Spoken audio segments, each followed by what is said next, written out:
ายสบายดีทุกคนนี่เฮาก็สิได้เอาดินย้ายดินจากจุดนี้ไปเติมแปลงผักจุดนั้นเพราะว่าดินมันต่ำตรงนี้มันก็แคบเราเก็บผักจุดนี้ไปแล้วดินมันเลยว่างเลยสิเอาดินมุมนี้เอาไปร่วมไปตรงนั้นซ่อมเสริมเพราะว่าพื้นที่มันน้อย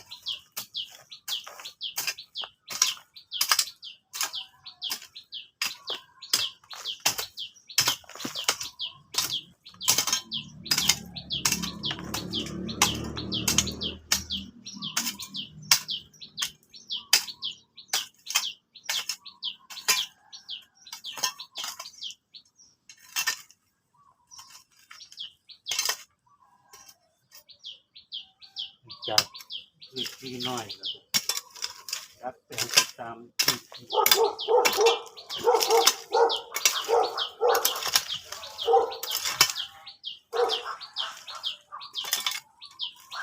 ผักก็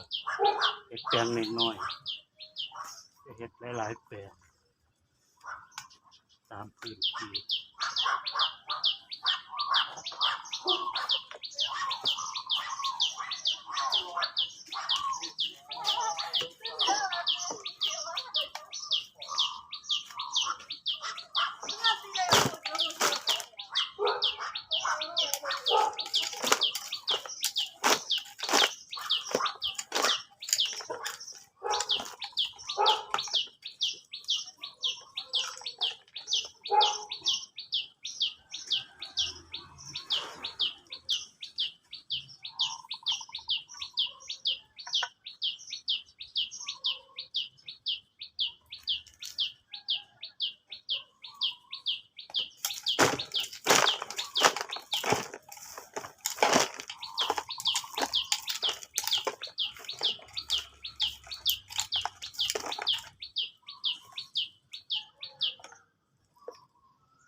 การปลูกผักในเมืองที่จะเป็นพื้นที่จำกัดพื้นที่น้อยปรับปรุงเปลี่ยนแปลงไปทุกขั้นตอน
ว่าถ้านี่ก็เป็นแปลงต้นกล้าน้อยๆค่อยระวังบ่ให้ดินมันกระเด็นไปทับอันนี้ก็เป็นแปลงผักเอาออกสิได้มีทางเดินเอาไปตรงนู้นดินมันสุดไหลลงแล้วตีกวาดเอาดินไปลง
เป็นการง่ายดิน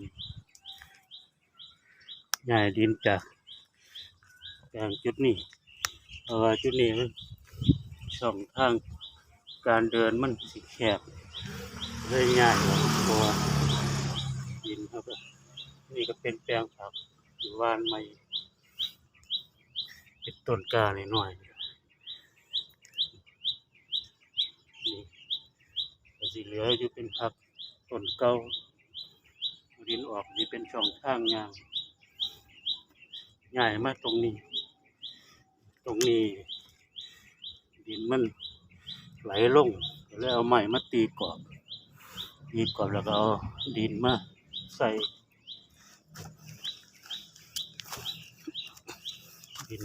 เพื่อให้มันบ่สุด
เป็นการปรับ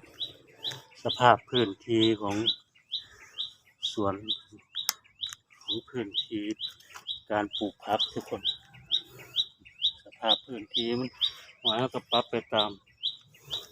เหตุการณ์ที่เกิดขึ้นง่ายดินจากจุดนี้เอาออกว่าสิเป็นทางยางเดินดูแลครับง่ายไปมุม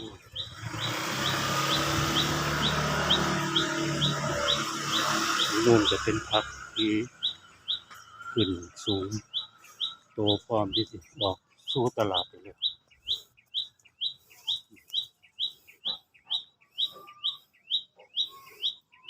สวนเกษตรอินทรีย์แบบผสมผสาน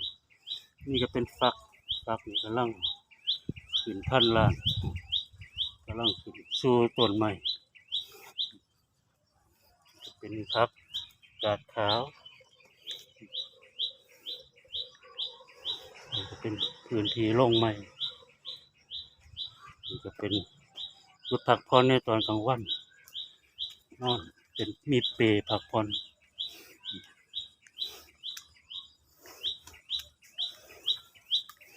สามารถพักผ่อนได้ในตอนกลางวันร้อน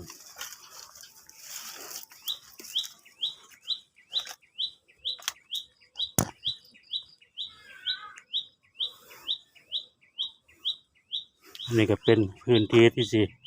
เตรียมแปลงไว้สิเอาเมล็ดพันธุ์ลงเมล็ดพันธุ์สิมาโรยเพราะว่าพักที่ตัวเก็บไปขึ้นแผงขายดินว่างก็เลยทำแปลงไม้เพื่อที่เอาพักมาโรยเป็นพื้นที่ภายในสวนนี่ก็เป็นจุดต้มอันนี้เตาถ่านในสวนนี่อันนี้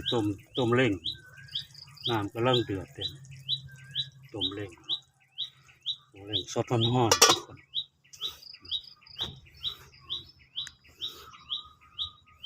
สวนเกษตรอินทรีย์แบบผสมผสานของดินบ้านนาทุกคน